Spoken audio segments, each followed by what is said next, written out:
Welcome to Wealth Horizons, where we know wealth is more than money. It includes your health, independence, well-being, and freedom to make your own choices. In our first video in this series, we examined 5 low-cost index funds seniors can research.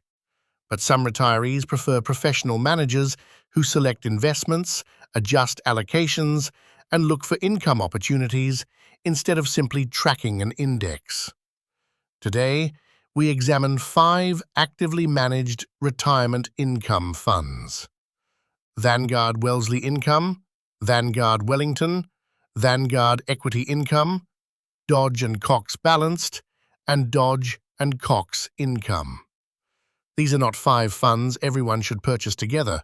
Some are alternative all-in-one portfolios, while others could serve as individual building blocks. We will cover 3 reasons to research each fund, its potential role, and the risks seniors should understand. This is general education, not personalized investment advice. All 5 funds can lose money. Expenses, holdings, yields, and availability can change, so review the current prospectus before investing. The first is Vanguard Wellesley Income Fund.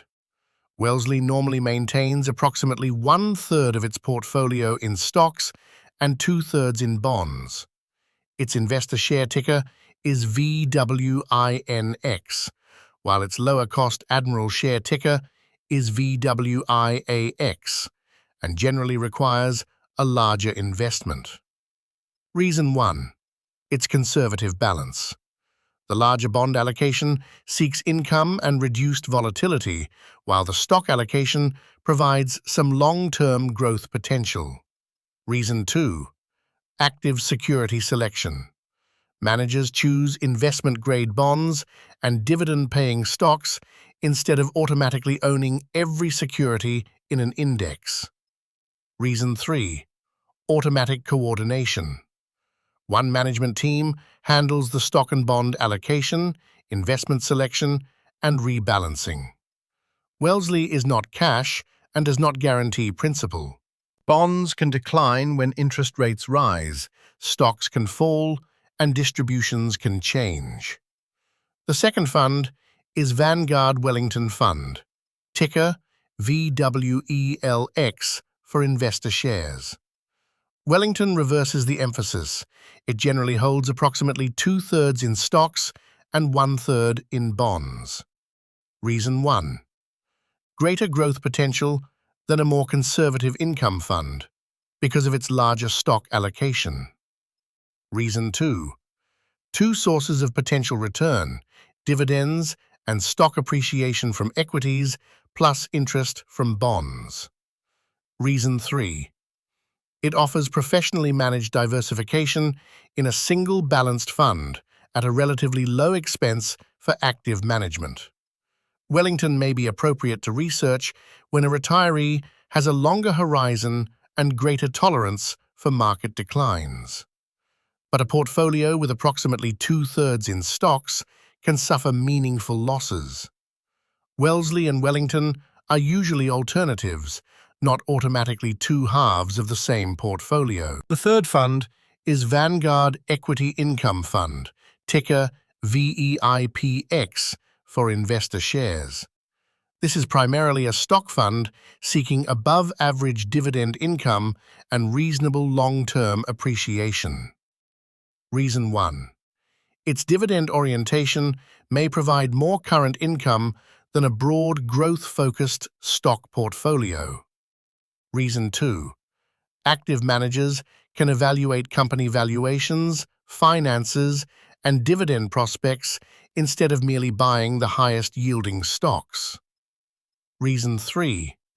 It can serve as the equity income portion of a separately constructed retirement portfolio. Equity income is not a complete conservative retirement portfolio. It remains exposed to stock market losses, and companies can reduce or eliminate dividends.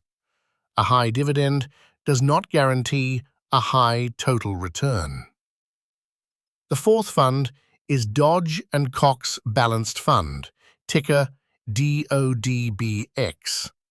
This actively managed fund combines value-oriented stocks with a diversified bond portfolio. Reason 1. Flexible allocation. Its managers can adjust the balance among stocks, bonds, and cash based on their assessment of long-term risks and opportunities. Reason 2. Value-oriented stock selection. The managers look for established companies they believe are temporarily undervalued. Reason 3. An integrated portfolio. The same organization coordinates the equity and fixed income sides instead of requiring the investor to assemble them separately.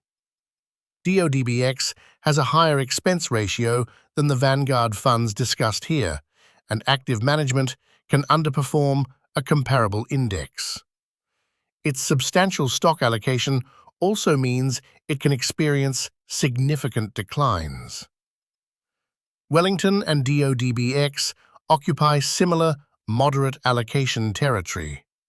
Owning both may create more duplication than diversification. The fifth fund is Dodge and Cox Income Fund, ticker DODIX.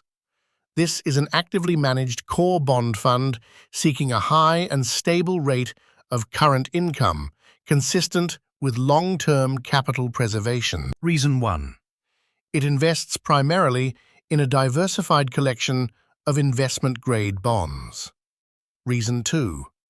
Active managers can evaluate credit quality, interest rate exposure, and relative value among government, corporate, and mortgage-related securities. Reason 3. It can serve as the bond income component beside a separately selected stock fund. But DODIX is still a bond fund, not an insured savings account. Its value can fall because of interest rates, credit conditions, mortgage prepayments, or management decisions.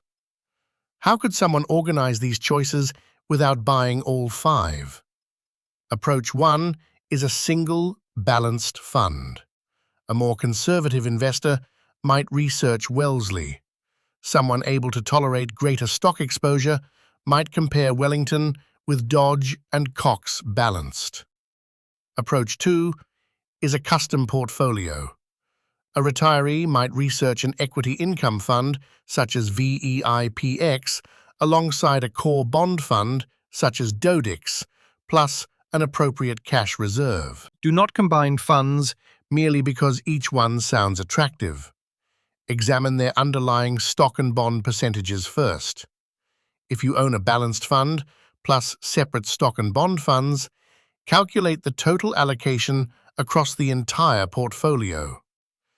The age ranges from our first video remain educational starting points. For ages 60 through 69, approximately 50% to 60% stocks, 30% to 40% bonds, and 5% to 10% cash. For ages 70 through 79, approximately 35% to 50% stocks, 40% to 55% bonds, and 5% to 15% cash. For ages 80 and older, approximately 20% to 40% stocks, 45% to 65% bonds, and 10% to 20% cash.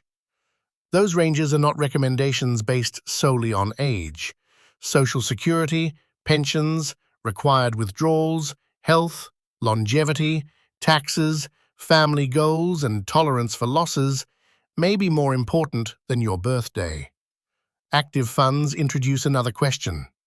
Is the manager providing enough value to justify the additional expense and the possibility of underperforming an index fund? Compare expense ratios, allocations, manager tenure, turnover, tax consequences, and long-term performance across complete market cycles, not merely the latest year.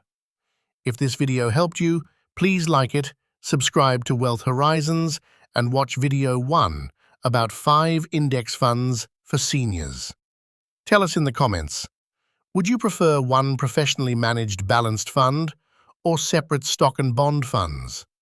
Thanks for watching, and we will see you in video 3.